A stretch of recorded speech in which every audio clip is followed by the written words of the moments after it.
Bonjour tout le monde, bienvenue sur ma chaîne. Mon nom est Isabelle, je suis auteure, conférencière, blogueuse et j'adore partager des enseignements spirituels de façon colorée, ludique et joyeuse. Aujourd'hui, je voulais faire une courte capsule sur la mission de vie. C'est un sujet, je reçois beaucoup de questions à ce sujet, beaucoup de courriels et je pense que c'est quelque chose, peut-être que vous êtes dans une période de réflexion. Il y a beaucoup de gens qui se posent des questions par rapport à ça et justement, j'ai donné un atelier dimanche dernier. C'est encore très frais dans ma mémoire et je voulais partager 3 ou 4 conseils pour vous aider à vous aligner sur votre mission de vie. C'est un sujet qui me passionne énormément parce que moi, j'ai longtemps cherché la mienne. J'étais pas du tout alignée avec qu'est-ce que je suis venue faire ici. Je m'en allais dans une autre direction complètement. Et mon âme a fait en sorte que je m'éveille à qu'est-ce que je suis venue réaliser ici. Alors, notre âme cherche toujours l'expansion. Elle veut l'expansion, la joie, la réalisation, le bonheur. Et souvent, c'est notre ego qui fait qu'on se limite. On se limite à ce qu'on réalise, ce qu'on fait et on se met un peu dans une cage. Donc, si vous vous sentez coincé, malheureux, malheureuse, peut-être que c'est justement le moment où votre âme vous parle et elle vous incite à changer de direction. Alors, comment on fait pour trouver sa mission de vie? Premièrement, je dirais qu'on n'a pas juste une mission de vie, on peut en avoir plusieurs. Par exemple, moi, je considère que je suis venue aider l'environnement à travers mes livres, à travers mon blog, à travers ma passion pour la mode éco-responsable. Je suis venue enseigner, je suis venue donner des ateliers, des conférences et je suis venue écrire. Alors, c'est mes 3 sphères d'activité et ça fait partie de ma réalisation. Qu'est-ce que mon âme est venue faire ici? On a tous un curriculum d'âme et quand on réalise pas ce curriculum-là, peut-être qu'il nous arrive des choses, on perd notre emploi, on est malheureux, on fait une dépression. Ça, c'est une façon pour notre âme de cogner à la porte de notre ego et de dire je pense qu'il est temps que tu te réveilles. Alors, je vais vous donner 3 pistes de solutions. La première, c'est se poser la question, qu'est-ce qu'on aimait faire quand on était enfant? Moi, quand j'étais petite, j'adorais écrire des histoires, je l'ai déjà dit, je le répète. J'aimais aller fouiller dans les vêtements de ma mère. J'aimais enseigner aussi. J'enseignais, je jouais à la professeure avec mon tableau, ma craie, mon bâton.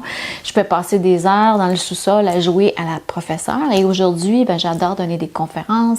J'adore parler de mode éco-responsable. J'adore faire des ateliers, organiser des ateliers. Et j'adore créer des combinaisons de vêtements seconde main.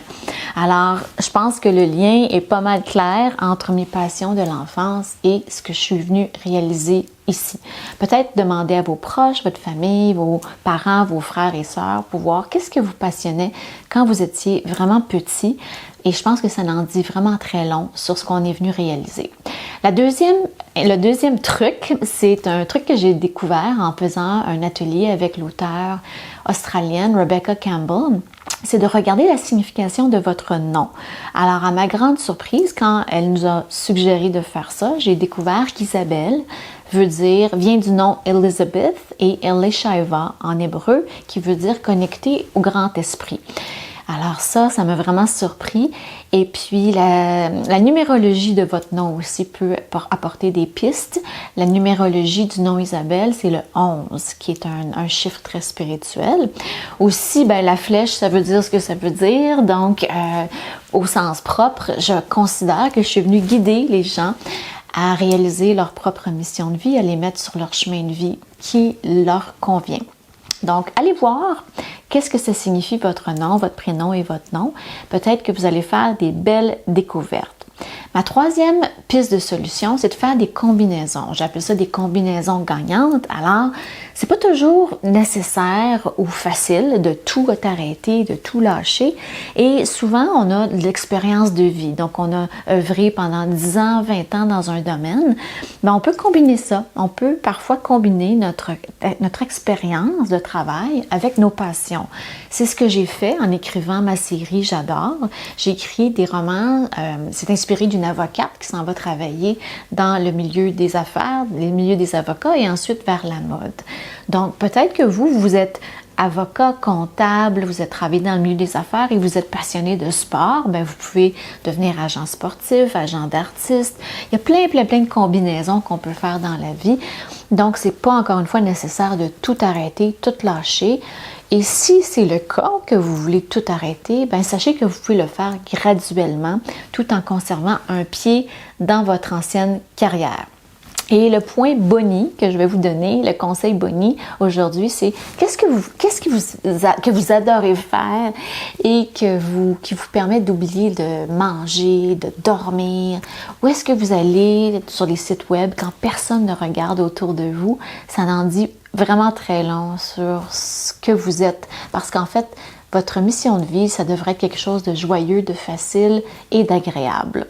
Si vous cherchez d'autres pistes de solutions, à partir de la semaine prochaine, je vais avoir mon atelier qui va être en ligne sur mon site web, isabellelaflèche.net.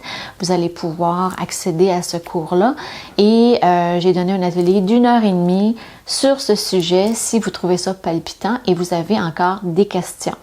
Alors, j'espère que cette courte capsule vous a plu. J'espère que ça vous apporte des pistes de solutions. Merci infiniment de me suivre, de me lire et merci de vous abonner à ma chaîne. Je vous dis à bientôt pour une prochaine capsule.